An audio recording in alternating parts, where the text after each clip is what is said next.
some sort of like little mini history, is about a year ago, I was invited by a CEO to come facilitate some sessions for their C-suite. And the way that he introduced me was really amazing. I mean, I have to say it was very cool, and not something I'd ever thought of I'm a before. cool guy, so you Yeah, deserve I it. know. And he and I had talked maybe, I don't know, 2 or 3 times for maybe a total of a couple hours on the phone. And so for him to have gotten this, it says a lot about him, says more about him than me. And so he popped a slide up, and it's a Venn diagram of me. Ah, interesting. And it had the circles for CEO, CFO, CRO, CMO, and CDO, Chief Data Officer, Yeah. all interlocked. And he's like, and Mark is in the eyes of most people, a marketer and a data analytics CEO. But he said he speaks all of these languages.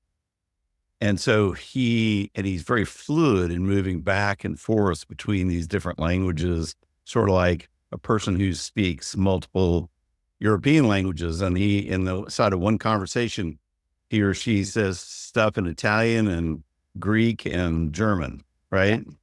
Because there's certain languages that really make a certain point.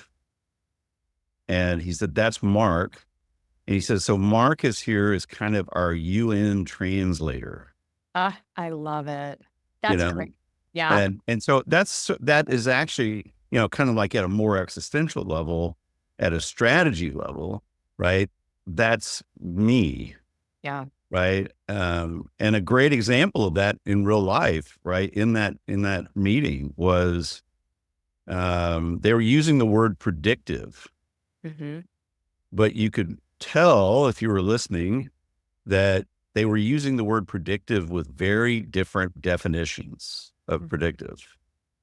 And when I find problems like this in an organization, it's almost always a dictionary problem. Meaning what do you say this means? What do Yeah. you say this word, right?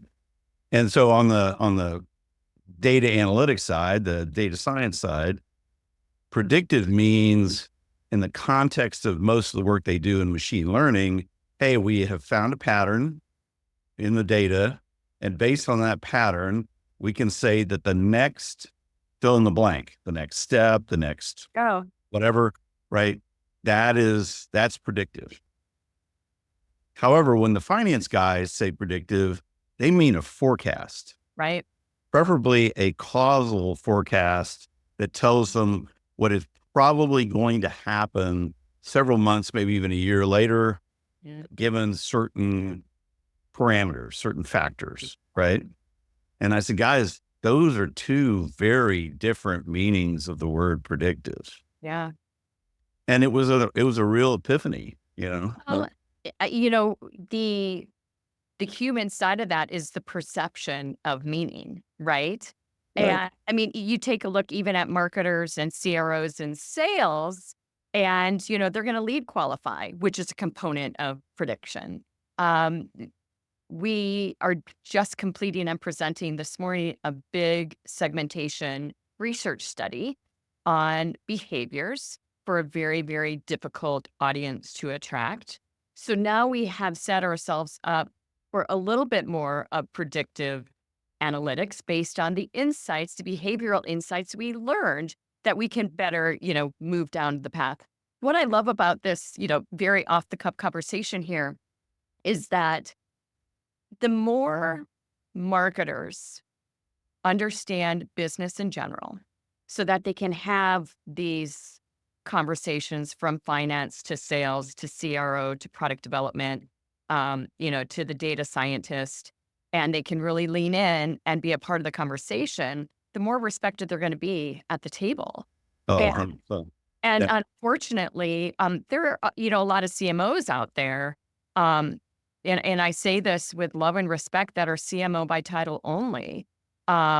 and they don't necessarily have the strategic chops or the business savvy, the analytical understanding to really roll up their sleeves and have these conversations at the table, which I think is one of the issues marketers are facing right now.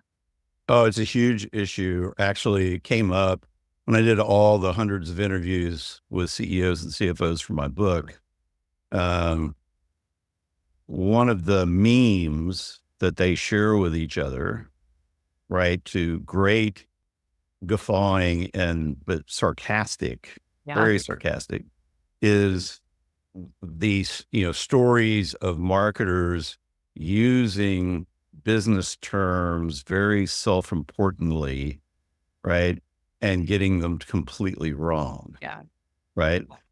And it how it just destroys their cred, It right? was.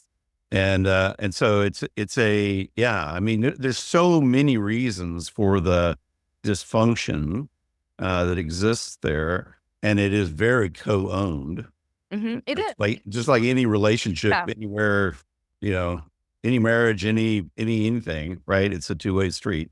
Um, but it is, yeah, the marketers in B2B specifically have not done themselves any favors for years. Well, and I think one of actually, before we'll stay on that, and then I want you to tell us a little bit about the book. But I think the reason why, I if it was consumer and CPG approaches, strategic insights, tactics, they really help lead, um, or Mhm. they're leading indicators, if you will, on where B2B marketing should be going next.